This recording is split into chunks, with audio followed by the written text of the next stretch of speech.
The last whale song of the season came through the hydrophone at 3:47 in the morning, and Rena Hollis was the only person awake to hear it. She sat in the tiny research station with her boots on the desk and her headphones pressed tight against her ears, listening to a humpback whale somewhere in the dark Pacific sing a melody that no human had ever bothered to name. The station was falling apart. The funding had dried up 2 months ago. The other researchers had already packed their bags and gone home to real jobs and warm apartments. But Rena stayed because the whales were still singing and somebody had to listen. She was 24 years old, brown-haired, stubborn in ways that annoyed everyone who loved her, and she had the kind of eyes that people noticed. Bright green, sharp, always watching. Her mother used to say that Rena had been born looking at the world like she was trying to memorize it. The whale's song cut off. Not faded. Cut off. Like something had interrupted it. Rena pulled her headphones down and looked at the monitor. The hydrophone was picking up something new. A deep vibration, low and heavy, rolling through the water like a heartbeat made of thunder. It was not a whale. It was not a ship. It was not anything she had ever heard in 6 years of studying the ocean. She grabbed a flashlight and walked outside. The beach was empty and black. The waves were wrong. They were pulling back from the shore in a strange, slow rhythm, as if the sea itself was making room for something. Then the sky cracked open with light. Not lightning. Something fell. It came from straight above, a streak of pale blue fire that punched into the ocean half a mile from shore. The impact sent a wall of water rushing outward, and Rena grabbed the railing of the dock as the wave hit and soaked her to the waist. She should have called someone. She should have dialed the Coast Guard or the Navy or anyone with a boat bigger than hers. But the light under the water was fading fast, and whatever had fallen was sinking, and Rena Hollis had never once in her life been the kind of person who waited for someone else to show up. She took the research skiff out alone. The engine coughed and whined, but it got her there. The water where the object had hit was warm, almost hot, and it glowed faintly from below. She cut the engine and leaned over the side with her flashlight. Something floated up. It was a body. Not human. Close to human, but not. The skin was pale silver, smooth, and traced with thin lines that pulsed faintly blue, like veins filled with light instead of blood. The body was tall, thin, dressed in something dark and torn. The face was almost beautiful in a strange, sharp way, high cheekbones, a narrow jaw, lips slightly parted. And where the eyes should have been, there were only scars. 2 old, deep, cruel scars sealed shut over empty sockets. The body was sinking. Blue liquid leaked from a wound across the chest, mixing with the seawater and glowing briefly before dissolving. Rena did not think. She reached down, grabbed the torn fabric at the shoulder, and pulled. He was heavier than he looked. She nearly went over the side twice. But she hauled him into the skiff and laid him on his back and pressed her fingers to his neck. There was a pulse. Fast, faint, but real. She got him back to the station. She laid him on the floor of the storage room and did what she could. She stopped the bleeding with pressure and gauze. She kept him warm. She talked to him even though he could not hear her, because that was what you did when someone was hurt and scared and alone. He woke up just before dawn. He sat up fast and grabbed her wrist with a grip that was too strong for someone half dead. He spoke in a language that sounded like wind passing through crystal, beautiful and completely incomprehensible. Rena held still. She did not pull away. She said, slowly and clearly, "You are safe. I am not going to hurt you." He could not understand her words, but something in her voice, or maybe something in the way she did not flinch, made him let go. He sat there, breathing hard, his scarred eyes turned toward her face as if he could feel her presence without seeing it. A small device on his wrist beeped, then beeped again. Then a flat, mechanical voice said in broken English, "Where is this place?" Rena almost laughed. "Earth," she said. "You're on Earth." The device translated. The alien's expression changed. Something between relief and despair. "My name," he said through the translator, his voice rough and exhausted, "is Darien. I was attacked. I was thrown away. I have been falling for a very long time." Rena looked at his scarred eyes and did not ask about them. Not yet. She just said, "I am Rena. and you are not falling anymore. He tilted his head. He could not see her, but he reached out carefully and found her hand. His fingers were cool and trembling. That night, she sat on the dock while he slept inside. The stars were bright, and the ocean was calm, as if nothing had happened. Then a low hum filled the sky, so deep she felt it in her teeth. She looked up. 3 shapes were descending through the clouds. Massive, silent, blocking out the stars one by one. She ran inside. Darien was already sitting up, his face tight with fear. "Run," he said. "We have to run. Now." The caves smelled like salt and old stone, and Rena had not been inside them since she was 14 years old. Back then, she had explored them with a flashlight and a backpack full of granola bars, mapping every tunnel because she wanted to know where they all went. She never imagined she would use that knowledge to hide an alien prince from warships that hung in the sky like silent, patient predators. Darien moved well for a blind person. His fingers trailed along the cave wall, and his steps were careful but confident. He had spent his entire life without sight, and he navigated darkness the way Rena navigated water, by instinct, by feel, by years of practice. They had been moving for 2 hours. Behind them, the research station was gone.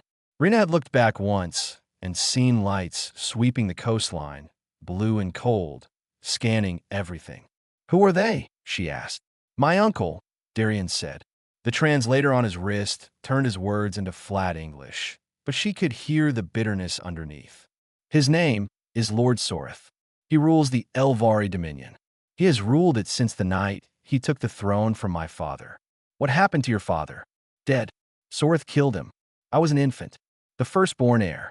Soreth could not kill a child in front of the court without losing support, so he did something worse. He blinded me." Rena stopped walking.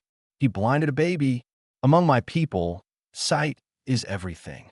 Our technology, our art, our laws, our faith. It is all built around vision. A blind Elvari is considered broken, unfit, less than nothing. Soreth blinded me and then exiled me. A blind prince is no threat to anyone." Rena stood in the dark cave and felt a kind of anger she had not felt in a long time. Not hot anger, cold anger, the kind that settled into bone and stayed there. "That is the stupidest thing I have ever heard," she said. Darien turned his scarred face toward her. "What?" "Being blind does not make you broken. It does not make you less. Where I come from, people who lose one sense get stronger in others. Blind people read with their fingers. Deaf people speak with their hands. We do not throw people away because they are different." Darien said nothing for a long time. Then, quietly, he said, "No one has ever said that to me before." They kept moving. Near dawn, they reached the far end of the caves, where the tunnels opened onto a rocky beach hidden by cliffs. A small ship was waiting there, hovering just above the water. It was sleek and dark and completely silent till a woman stepped out. She was Elvari, tall and silver-skinned like Darien, with sharp violet eyes and a medical kit strapped across her chest. She saw Darien, and her face broke with relief. "My prince," she said. "I thought you were dead." "Nessa," Darien said. "How did you find me?" "Your emergency beacon. I have been searching for 11 days." She looked at Rena. "Who is this?" "The person who saved my life," Darien said simply. Nessa brought them aboard. The ship lifted off and climbed through the atmosphere so fast that Rena's ears popped and her stomach dropped. Within minutes, the Earth was below them, blue and white and impossibly beautiful through the viewport. Rena pressed her face to the glass and stared. She had never seen her planet from above. She had never seen the curve of the horizon or the thin, bright line of the atmosphere. She stood there and memorized every detail. Nessa examined Darien in the medical bay.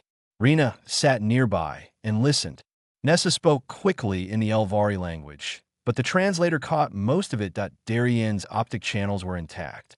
The nerves, the pathways, the connections to his brain were all still there and functional.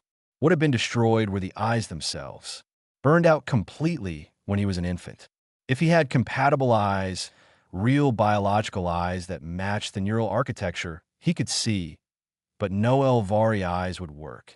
Soreth had made sure of that. The damage was designed to reject any graft from his own species. Nessa went quiet. Then she looked at Rena. She pulled out a scanning device and passed it over Rena's face. The device beeped. Nessa's violet eyes went wide. What? Rena asked. Your eyes, Nessa said slowly. Human eyes. They're almost identical to ancient Elvari eyes. Before centuries of genetic modification changed our species, our eyes looked like yours. The protein structures, the neural connectors, the photoreceptor cells. They are a near-perfect match. Rena felt the air leave her lungs. If a human donated their eyes to Darien, Nessa continued, the graft would take. He would see, but the donor would be permanently blind. The procedure cannot be reversed. Human eyes do not regenerate. The room was very quiet. Darien's head turned sharply toward Rena. No, he said. Whatever you are thinking, no. Rena did not answer him. She stood up and walked to the viewport. The earth hung below, glowing softly. She looked at it, at the ocean she had studied, at the clouds, at the impossible blue of home. She looked at everything like she was seeing it for the last time. I want to watch one more sunrise, she whispered. Then we can talk. Rena spent 2 days looking at everything. She did not announce her decision. She did not make speeches or cry or ask for sympathy. She simply walked through the small loyalist ship with her eyes wide open, studying every surface, every light, every shadow, as if she were carving it all into the deepest part of her memory. She watched the Earth from the observation deck for 3 hours on the first morning. She watched the sunlight crawl across the Pacific and set fire to the clouds over Southeast Asia. She watched the Terminator line divide the planet into day and night, and she thought about all the people down there waking up and going to sleep, completely unaware that a girl from a failing research station was floating above them, deciding whether to go blind. She drew. She had always been a terrible artist, but she filled page after page with rough sketches of the ship, of the stars, of Darien's face. She used a pen Nessa gave her and the back of medical printouts. The drawings were clumsy and crooked, and she did not care. She was not drawing for beauty. She was drawing for later. For the dark on the second day, she followed Darien through the ship. He moved with a kind of grace that fascinated her. His fingers never fumbled. His steps never faltered. He counted distances, felt air currents, listened to echoes. He had built an entire map of the world inside his head, using every sense except the one his people valued most. She watched him sit alone in the observation deck that evening. He faced the viewport with his scarred, empty eyes turned toward stars he had never seen. He sat perfectly still and listened to the hum of the ship's engines, and Rena thought it was the loneliest thing she had ever witnessed. You sit here every night? She asked from the doorway. Every night, he said. I like to be close to them. The stars. I cannot see them, but I can feel their heat through the glass if I press my hand against it. Each one feels slightly different. Rena sat beside him. What do you think they look like? I do not know. People have described them to me. Points of light, they say. White and silver and sometimes gold. But I think descriptions are not the same as seeing. He paused. I have made peace with that. Have you? He did not answer. The next morning, Rena told him. They were in the medical bay. Nessa was calibrating equipment nearby. Darien was sitting on the edge of a table, and Rena stood in front of him and said, I am going to do it. His face changed. Rena, no. I have thought about it for 2 days. I have looked at everything I want to look at. I have made my decision. You do not owe me this. You do not owe me anything. You already saved my life once. This is not about owing. On Earth, people donate kidneys to strangers. They give blood to people they will never meet. They run into burning buildings for children they do not know. This is what we do, not because someone asks us to, but because we can. Darien's hands were shaking. Why? Why would you do this for someone you barely know? Rena was quiet for a moment. Then she said, because someone has to go first. Someone has to show your people that sight is not the only thing that matters, and blindness is not the end of everything. If I can see through your eyes after they become yours, if you can look at the universe and see it the way I see it, then I have not lost anything. I have just moved my seeing to a different place. Nessa had stopped what she was doing.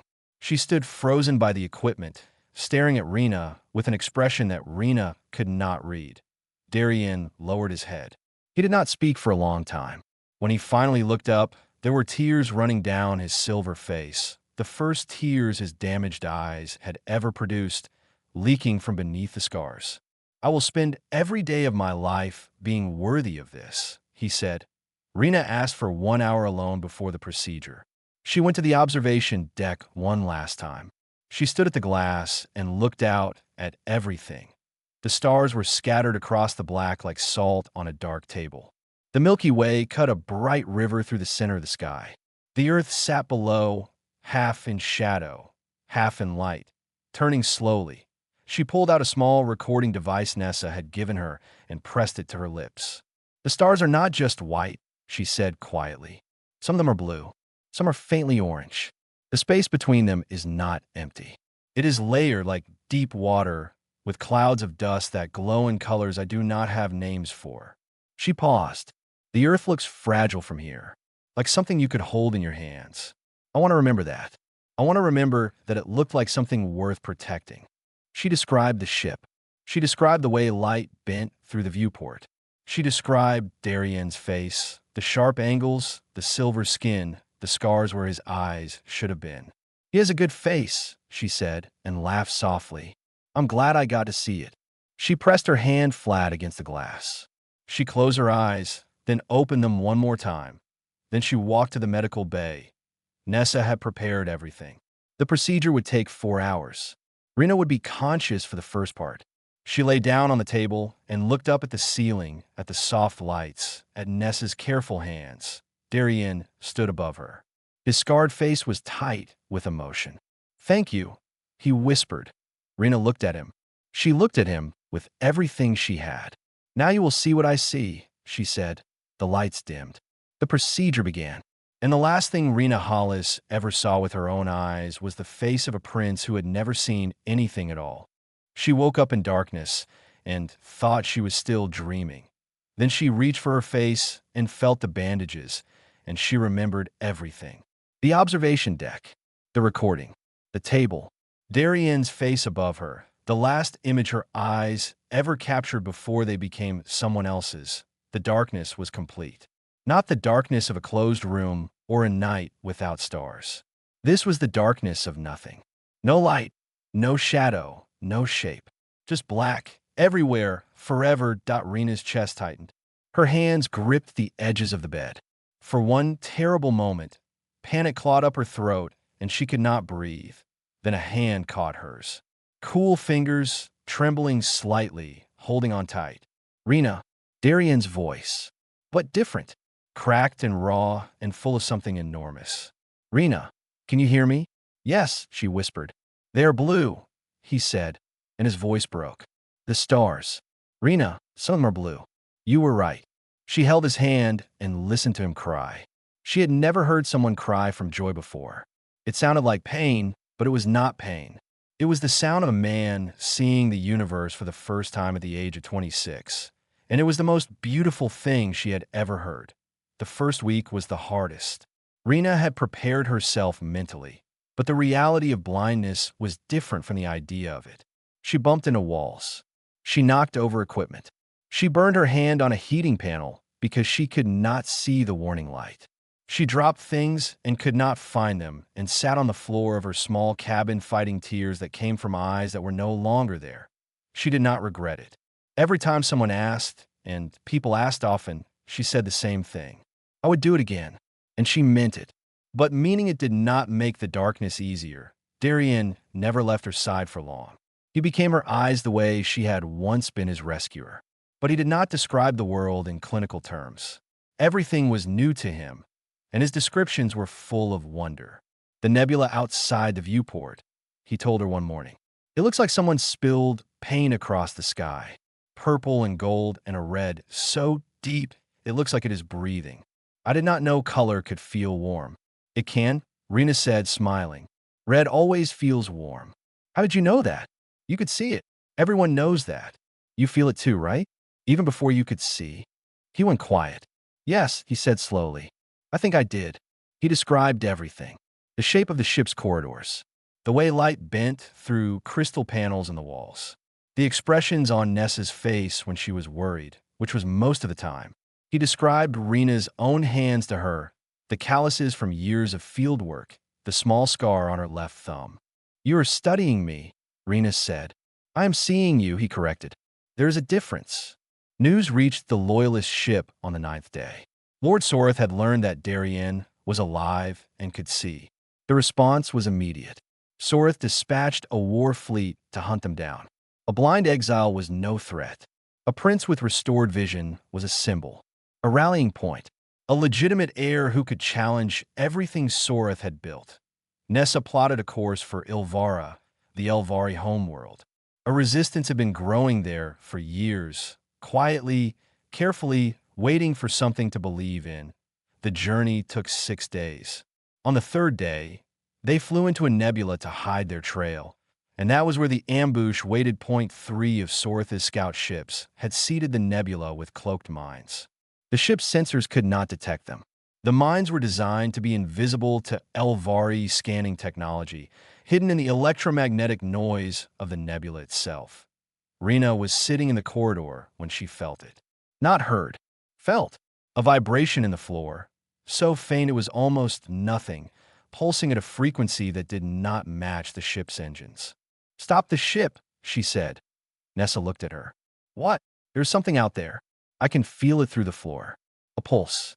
It is not ours." Nessa ran a scan. Nothing.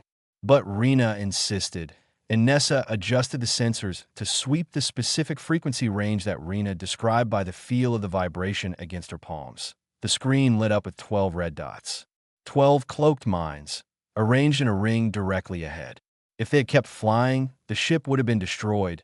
The bridge crew stared at Rena. A blind human woman had detected what their advanced technology had missed, using nothing but her hands pressed flat against the floor. "How?" Nessa vispirted. "Humans are adaptable," Rena said simply. "When you lose one sense, the others get louder." They navigated through the minefield and out the other side. When they reached Ilvara, Rena felt the warmth of a new sun on her face through the viewport. She could not see the planet, but Darien described it to her. Green and silver, with oceans that shone like mirrors and cities built from crystal that caught the light and scattered it into rainbows. "It is beautiful," he said. "I wish you could see it." "Describe it better," she said. "Then I will." The ship landed. A crowd had gathered. Resistance fighters, soldiers, civilians, all staring at the prince they thought was dead and the strange alien woman beside him. Darien stepped forward. He looked at them with green eyes that were not his own, eyes that had belonged to a human girl who studied whales and loved the ocean. And he said, "This is Rena. She gave me her eyes. She is the reason I am standing here." The crowd went silent. Then, slowly, starting from the front and rippling backward like a wave, they knelt. Rena could not see them, but she heard it. Hundreds of knees touching stone. And she understood. The resistance was held together with hope and not much else. Rena learned this within her first 3 days on Ilvara. She could not see the crumbling walls of the underground stronghold or the patched-together weapons or the hollow faces of fighters who had been hiding for years. But she could hear it, the tiredness in their voices. The way conversations stopped when Darien walked past. The whispers that followed her everywhere like a cold wind. She asked Nessa what they were saying. Nessa hesitated. Some believe in Darien. They are glad he has returned. But others say he sees through alien eyes. Human eyes. They say his vision is impure, tainted. And what do they say about me? That you are strange. That you are small and fragile and blind. That you do not belong here. Rena nodded. She had expected this. Prejudice did not need eyes to recognize. It had its own sound, a hardness in the voice, a silence where warmth should be. She did not argue with them. She did not defend herself or give speeches about human strength. She simply lived among them and let them watch. She learned the Elvari language by ear. Within a week, she could hold basic conversations without the translator. The sounds were difficult, full of tones and resonances that human throats were not designed for. But Rena's hearing had sharpened dramatically since the surgery, and she caught nuances that even native speakers missed. She worked in a medical bay. Her knowledge of biology was different from Elvari medicine, but biology was biology, and Rena understood tissue, infection, and healing. She showed Nessa techniques for wound care that the Elvari had never considered, simple things that humans had learned from centuries of battlefield medicine. She improvised splints for materials the Elvari would have discarded. She used sound to detect fluid in injured lungs, pressing her ear against a patient's back the way doctors on Earth had done for hundreds of years before machines replaced the skill. The injured soldiers watched her work. They watched a blind human woman move through the medical bay with confidence, her hands sure and steady, her ear pressed to their chests, listening for the sounds of damage and healing. They stopped whispering about her after the second week. Darien was changing too. With sight, he could finally access the visual command systems that controlled the Elvari military. Holographic maps, tactical displays, fleet positioning. For the first time in his life, he could see the battlefield. But he brought something to command that no sighted leader had ever possessed. He had spent 26 years navigating the world blind. He understood what it meant to operate without perfect information. He knew how to read a situation through incomplete data, how to sense danger through pattern and instinct rather than direct observation. He designed battle strategies that accounted for what the enemy could not see, sensor blind spots, communication gaps, the weaknesses that only someone who had lived in darkness could understand. His commanders were skeptical at first. Then they ran simulations. Darien's strategies outperformed every conventional approach by significant margins. But the resistance needed more than tactics. They needed the people. It was Rena who suggested the broadcast. She proposed it during a strategy meeting, standing at the edge of the table because she could not see the holographic display. "You are trying to win a war," she said. "But wars are not won only with ships and weapons. They are won when people decide what they believe in." "What do you suggest?" one of the commanders asked. "Tell them the truth. Tell the entire Dominion what happened. Not military intelligence. Not propaganda. The story. My story." A human gave her eyes to a blind prince from a species she had never met, from a civilization her world did not know existed. She did it because she believed he deserved to see. Let the people decide what kind of ruler deserves their loyalty. The room went quiet. Darien looked at her across the table. She could not see his expression, but she could feel his gaze. "It will not be enough," a commander said. "It will be the beginning," Rena replied. They recorded the broadcast that night. Rena sat in front of a transmitter and spoke in the Elvari language she had learned by ear, with an accent that was strange and imperfect and completely honest. She did not rehearse. She simply told the truth. She told them about Earth, about the ocean, about the whale she had studied and the research station that was falling apart. She told them about the night something fell from the sky and she pulled a stranger from the water because that was what you did when someone was drowning. She told them about Darien, about his blindness and his exile and the cruelty of a system that measured a person's worth by whether they could see. She told them she gave her eyes freely, without being asked, because on her world, giving was not weakness. It was the most human thing a person could do. She did not ask for anything. She did not demand loyalty or revolution. She just told the truth and let it sit. The broadcast reached every corner of the Dominion within hours. The effect was like dropping a stone into still water. Ripples spread outward, slow at first, then faster. Citizens began asking questions. Soldiers began doubting. On 3 separate worlds, military units refused to follow Sorith's orders. Sorith's response was immediate. He called Rena a manipulator, an alien deceiver, a primitive creature from a death world who had corrupted the prince with her inferior biology. Then he launched his entire war fleet toward Ilvara. Rena stood on the balcony of the command center and felt the wind change.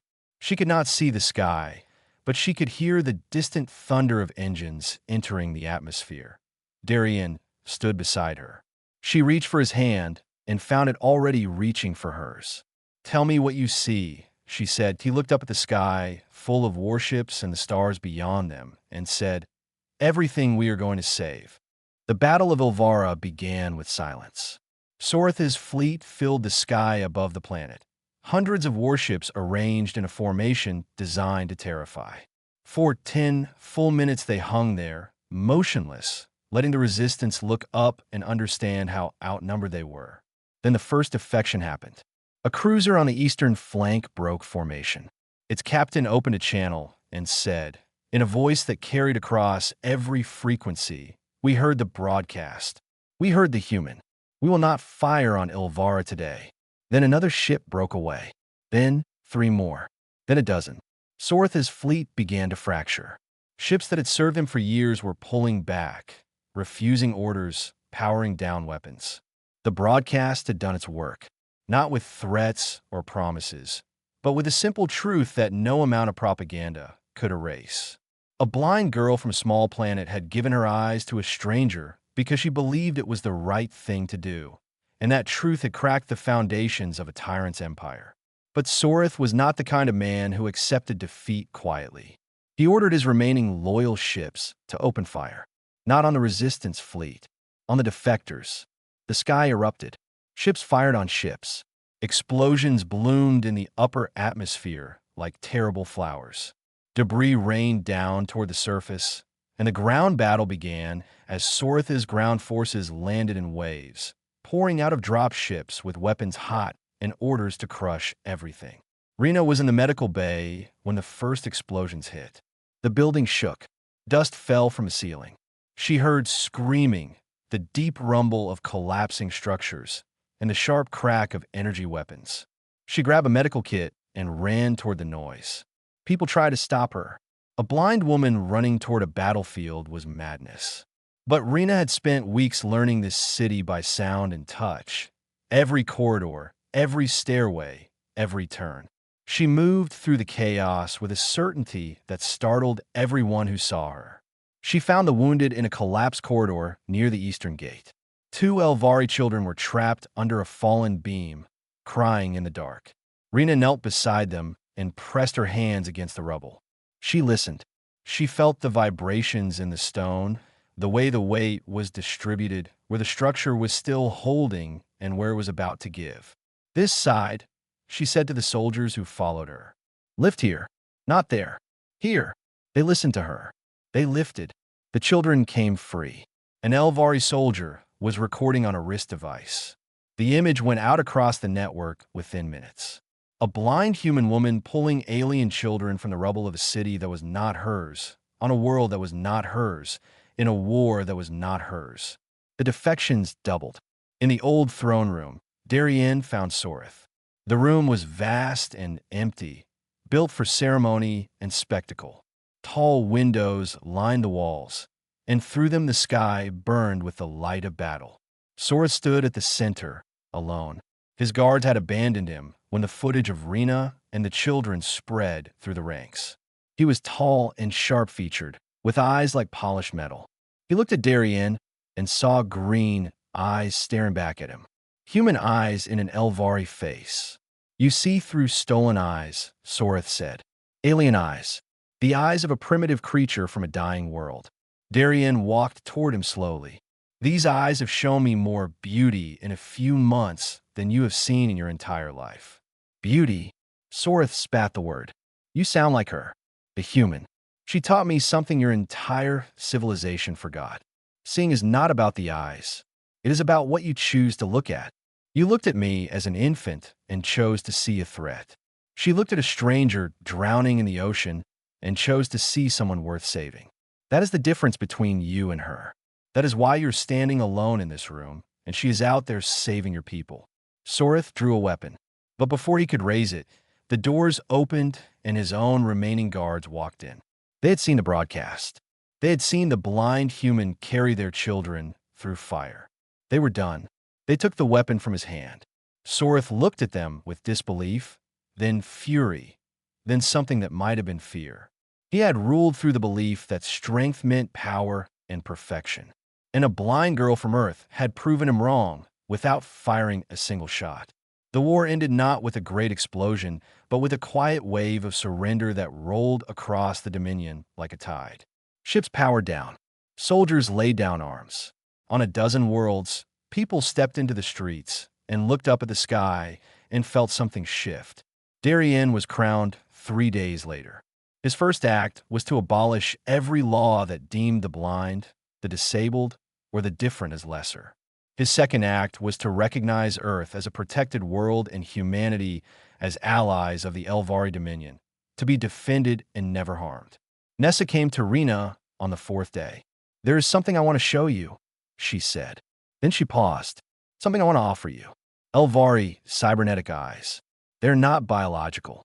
They process light differently, but they work. You would see again." Rena sat very still. "I thought you said it could not be reversed." "It cannot. Your original eyes are gone. These would be new, different, silver, not green, but functional." Rena thought about it for a long time.